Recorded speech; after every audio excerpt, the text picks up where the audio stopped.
Good morning to all of you. अस्सलाम वालेकुम।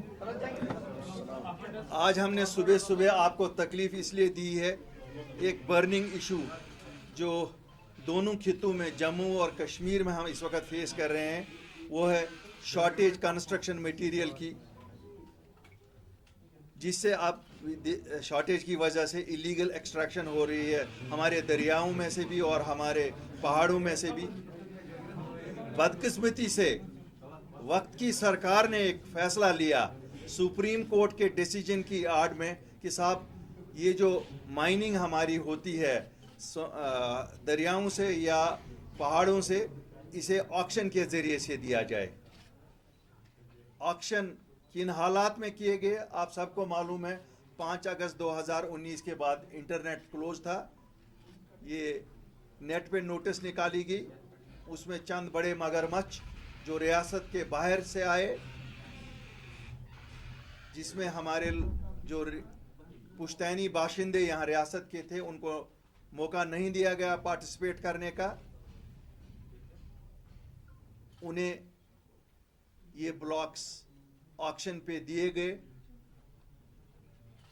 Supreme court ने ये भी कहा था कि उनको एनवायरमेंटल क्लियरेंस मिलनी चाहिए थी, और मेरी इत्तला है कि अभी तक किसी को भी नहीं मिली है, लेकिन वो फिर भी एक्सट्रैक्शन कर रहे हैं। कैसे कर रहे हैं, क्या कर रहे हैं, ये बड़ा सवाल है।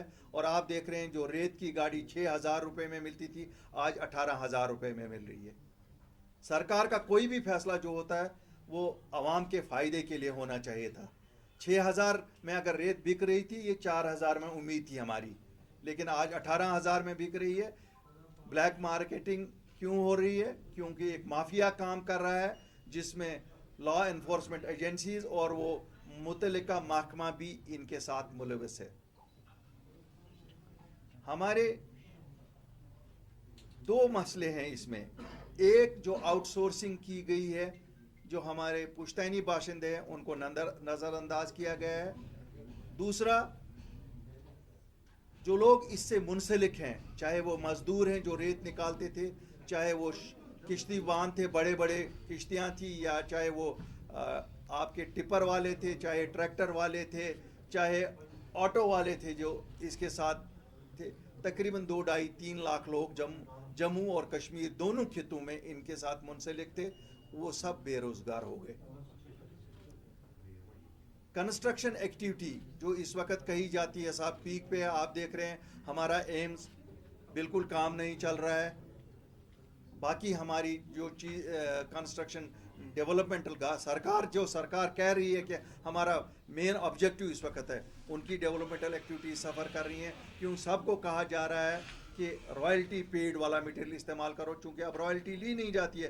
पहले जो निकालते थे वो रॉयल्टी सरकार को भरते थे और सप्लाई करते थे क्रशर वालों को या दूसरे लोगों को, कॉन्ट्रैक्टर्स को। आज के दिन में ऐसा कुछ नहीं है, और ये सब एक इलीगल माफिया ही कर रहा है। इन सब के रोज़गार पे भी शब खून मारा गया है, जिसके लिए हमारा बहुत बड़ा कंसर्न है। हमारे एयरपोर्ट या अस्पतालों पे जो काम था वो भी रुक गया है। हमारे रोड्स के काम भी रुके हुए हैं। आप देख रहे हैं जम्मू श्रीनगर नेशनल हाईवे किस सुस्त रफ्तारी से काम चल रहा है। एक बड़ी वजह ये भी कही जा रही है कि वहाँ पर भी ये राइट्स नहीं है। यहाँ हमारे यहाँ ईजमेंट्री राइट्स वो होते हैं जो पुश्तैनी बाशिंदे कनिकटास जो पत्थर का काम करते थे या रेत निकालने वाले थे, उनको वो साल से ये काम कर रहे थे, किसी का दादा फिर बाप फिर ये, तो एक easementary rights within the constitution है। वो रॉयल्टी भरते थे, अपना काम करते थे और आगे अपना रोजगार चलाते थे। हमारा हुनर है, पत्थर का काम हमारा हुनर है, उस हुनर को भी आहिस्ता आहिस्ता ख़त्म किया गया।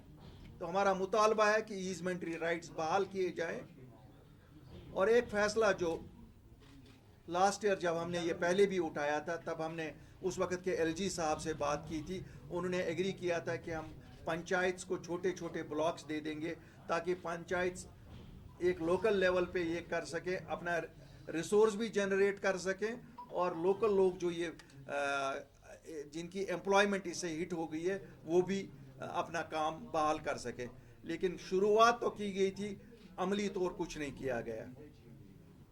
हमारी सरकार से एक मांग है कि एक कॉम्प्रहेंसिव पॉलिसी जियोलॉजी और माइनिंग के मुतल्लिक लाई जाए, जिसमें रिजर्वेशन 100% रिजर्वेशन राइट्स हों, जो डोमिसाइल्स हैं जम्मू और कश्मीर के, उन्हीं को ये दिया जाए। क्योंकि जितने बड़े ब्लॉक होंगे, आपको मालूम है यहाँ कोई बहुत बड़े लोग नहीं रहते हैं यहाँ जो इस काम से मुंसलिक थे। ठीक है, ये 5 लाख लोग